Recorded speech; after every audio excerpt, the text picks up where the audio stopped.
UP love जिहाद कले आजीवन जेल जोगी नुआ आईन आसतु जानिबा यार सर्विसेस खबर विषय यूपी लव जिहाद मामलें एवं आजीवन कारादंड हो पारे।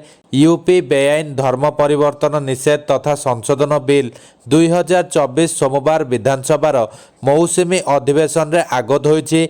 एही बिल रे पूर्वर निर्धारित अपराध पर दंड को द्विगुणित करा जाइथिबा बेले नुआ अपराध को मध्य जोड़ा जाइछि ଯେଉଁଥିରେ आजीवन कारादंडर व्यवस्था रही।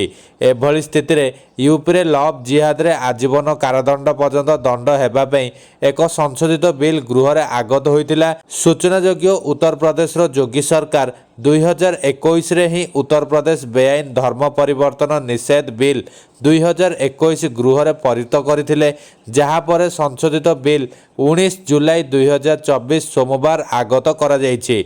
वर्तमान उपस्थापित होइतिबा संशोधन बिल अगस्ट 2 तारिख में विधानसभा 16 भोट रे पारित हेबार संभावना रही। नुआ संशोधित बिल रे प्रथम थर पई एही अपराध पई आजीवन कारादंडर व्यवस्था रही। बेआईन धर्म परिवर्तन पई पांठी जोगाण को मध्य एही आईन परिसरभुक्त करा जाइछि। एथिरे विदेशी अनुष्ठान किंबा कोनोसी बेआईन संस्थार पांठी मध्य अंतर्भुक्त।